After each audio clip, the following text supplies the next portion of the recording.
Bonjour, tu mélanges encore les pronoms personnels sujet, direct et indirect. Tu ne sais pas comment employer le en et y. Reste avec moi.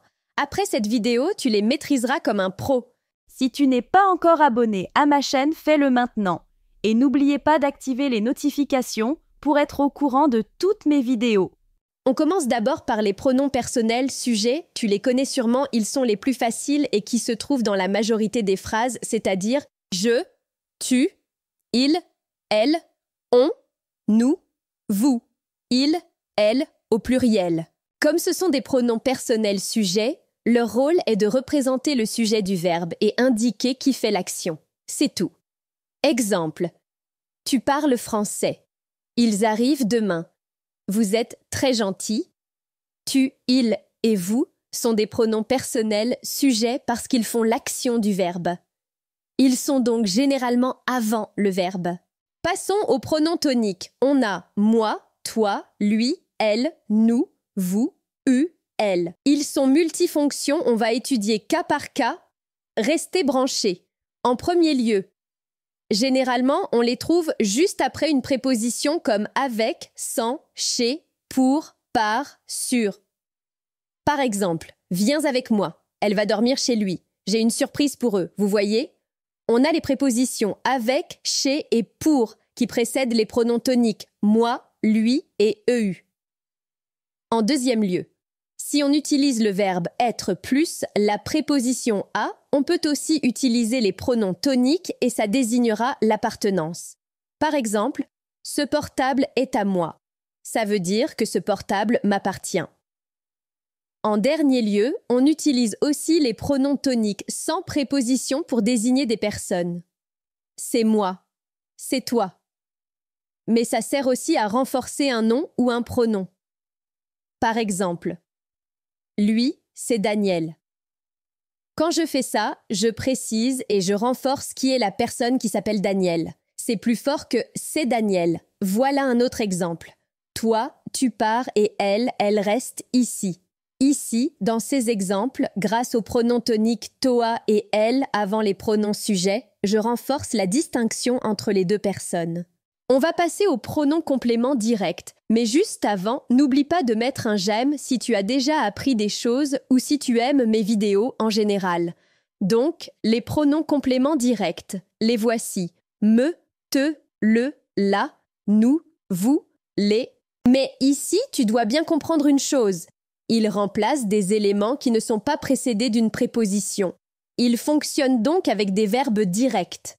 Avec un pronom complément direct, on répond aux questions « quoi » ou « qui ». Voyons cet exemple. Tu vois la tour Eiffel? Oui, je la vois. On pose la question suivante. Je vois quoi? La tour Eiffel. Donc, la tour Eiffel est un complément d'objet direct qui peut être remplacé par le pronom « la », qui correspond à la troisième personne du singulier au féminin. Et vous voyez aussi qu'entre le verbe et le complément, il n'y a pas de préposition. Voilà un autre exemple. Tu connais ces personnes qui parlent anglais? Oui, je les connais. Je connais qui? Ces personnes qui parlent anglais. Donc, j'utilise le pronom « les » pour remplacer ces personnes qui parlent anglais. C'est la troisième personne du pluriel au féminin. Maintenant, on va parler des pronoms compléments indirects. Me, te, lui, nous, vous, leur. Ils servent à remplacer une personne qui est précédée de la préposition « à ». Avec un pronom complément indirect, on répond à la question « à qui ?» C'est pour remplacer « à quelqu'un ». Par exemple, « Tu as téléphoné à Jeanne ?» Oui, je lui ai téléphoné. J'ai téléphoné à qui? À Jeanne. Donc, j'utilise le pronom « lui » pour remplacer à Jeanne un complément indirect, qui correspond à la troisième personne du singulier. Attention, avec les pronoms compléments indirects, il n'y a pas de différence entre le masculin et le féminin. Lui et leur servent pour les deux genres. Voilà un autre exemple. Vous avez dit ça à Marie et Samuel? Oui, on leur a dit ça hier. On a dit ça à qui? À Marie et Samuel? Donc, j'utilise le pronom « leur » pour remplacer à Marie et Samuel parce que c'est la troisième personne du pluriel. On arrive maintenant au pronom « y ». En fait, il est facile. Tout d'abord, il peut remplacer la préposition à plus un endroit, c'est-à-dire un lieu. Par exemple, tu vas à Paris? Oui, j'y vais. Y renvoie à Paris qui correspond à un endroit. Voilà un autre exemple. Quand est-ce que vous retournez au Canada? On y retourne en décembre. Mais le pronom Y peut également remplacer à plus quelque chose. Par exemple, tu as pensé à ma proposition? Oui, j'y ai pensé. Dans ce cas-là, Y renvoie à ma proposition, c'est-à-dire à quelque chose.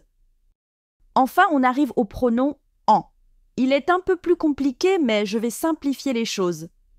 Premièrement, le pronom on peut remplacer un complément qui commence par les mots de, du, des. Par exemple, tu veux du café? Oui, j'en veux. Le complément commence par le mot du. Donc je peux le remplacer par on. Et ce complément peut être une personne. Regarde. Tu as des enfants? Oui, j'en ai. Le complément commence par le mot des, donc je peux le remplacer par on. Il y a une deuxième possibilité pour utiliser le pronom on. C'est quand on veut remplacer un nom et qu'on donne sa quantité. Par exemple, tu as une voiture? Oui, j'en ai une. Et toi? Moi, j'en ai deux. Dans cet exemple, le pronom on remplace le mot voiture et on donne la quantité une et deux. N'oublie pas de partager cette leçon avec tous tes amis qui aiment la langue française ou qui veulent visiter la France. À très bientôt pour d'autres leçons.